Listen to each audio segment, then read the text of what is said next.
Hello friends, তোমাদেরকে এর আগের দিন জন্মাষ্টমীর প্রথম পার্টটা শেয়ার করেছিলাম।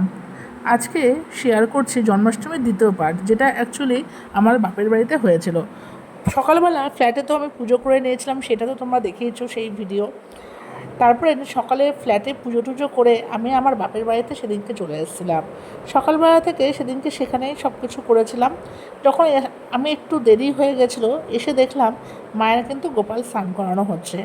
আমার এদের মানে এই বাড়িতে কিন্তু অনেকগুলোই গোপাল দেখতেই পাচ্ছ, শুধু গোপাল না, রাধাকৃষ্ণ, গোপাল সবাই আছেন এবং সবাইকে কিন্তু মা স্নান করাচ্ছে দুধ গঙ্গা জল দিয়ে। আশা করি তোমরাও বাড়িতে এরকমভাবেই কিন্তু গোপালকে স্নান করিয়েছ। একদিকে মা যেমন ঠাকুরের আসন সব গোছাচ্ছে, সব ঠাকুরকে স্নান টান করে নতুন পোশাক যেমন পরাচ্ছে, আর একদিকে কিন্তু আমাদের যিনি ভোগ রান্না করছেন তিনিও কিন্তু চলে এসেছেন এবং সেখানেও কিন্তু ভোগ রান্নার প্রস্তুতি লেগে রয়েছে। আর আমি কিন্তু এখানে সত্যি কথা বলতে সেদিনকে ঠাকুরের কোনো কাজে হেল্প করিনি, কারণ এদিকে মায়ের আসনটা ঠাকুরের মায়ের গোছাচ্ছিল, প্রায় গোছানো অনেকটা হয়েও গেছিলো যেহেতু আমার আসতে দেরি হয়েছিল। আর আরেকদিকে কিন্তু আমাদের ব্রাহ্মণ মহিলা যিনি প্রত্যেক বছর ভোগ রান্না করেন, তিনি কিন্তু ভোগ রান্না করছিলেন।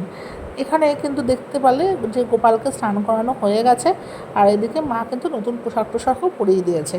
আর আরেকদিকে এই যে বললাম ভোগ রান্নার প্রস্তুতি চলছে, সেখানে লুচি, পায়েস, তালের বড়া, নাড়ু এগুলোই করা হচ্ছে। আর জন্মাষ্টমীর দিন আমাদের অন্নভোগ দেওয়া হয় না, অনেকের বাড়িতেই অন্নভোগ দেওয়া হয়। আমাদের বাড়িতে নিয়ম এটাই যে জন্মাষ্টমীতে লুচি, পায়েস, তালের বড়া, নাড়ু এইগুলোই প্রধানত দেওয়া হয়। আর জন্মাষ্টমী মানে তালের বড়া তো প্রত্যেকের বাড়িতে হবে, এটা তো একটা কমন বিষয় হয়ে গেছে। হয়তো গোপালও এই জন্মাষ্টমীতেই ওয়েট করে থাকে তালের বড়া খাবে বলে। তো যাই হোক, এখানে কিন্তু মোটামুটি ভোগ রান্নাও কিন্তু মোটামুটি শেষের দিকে। আর লাস্টে কিন্তু নাড়ু করা হয়েছিল, নাড়ু করে সেই নাড়ুর পাকও কিন্তু দিয়ে নাড়ু কিন্তু ঠাকুরকে দেওয়া হয়েছিল। আর আরেকদিকে আমার মার কিন্তু প্রায় গোছানো কিন্তু একদম কমপ্লিট, অলরেডি ঠাকুরের সব ফুল টুল দিয়ে সাজানো হয়ে গেছে।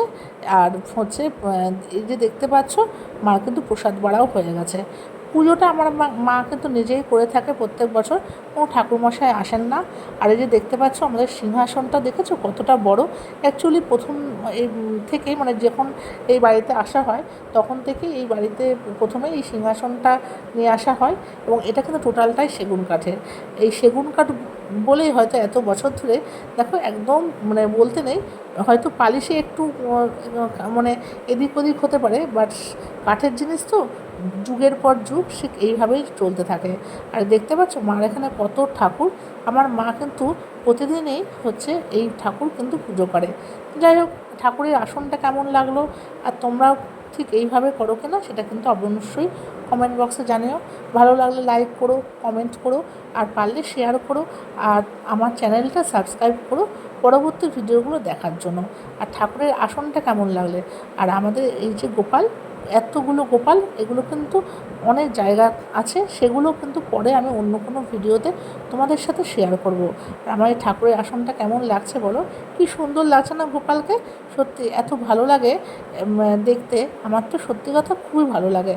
যাই হোক, আমরা এইরকমভাবেই প্রত্যেক বছর জন্মাষ্টমী উৎসব পালন করে থাকি। তোমরাও তোমাদের বাড়িতে কীরকমভাবে পালন করো সেটাও কিন্তু অবশ্যই কিন্তু জানিও। আর আরেকটা কথা, আমরা কিন্তু জন্মাষ্টমীর দিন কিন্তু পুরো দিনটাই নিরামিষ খাই। অ্যাকচুয়ালি উচিত নিরামিষ খাওয়া, তো কে কে নিরামিষ খাও জন্মাষ্টমীর দিনে সেটাও কিন্তু অবশ্যই কমেন্ট বক্সে জানিও। আর আরেকটা কথা, যে আমরা কিন্তু পুজোটা কিন্তু পরের দিনের দিন ওই দুপুরবেলার দিকেই করে, অনেক আছে রাত 12টার পরে করে, সাধারণত আমাদের দিনের বেলাতেই করা হয়। যাক, ভিডিওটা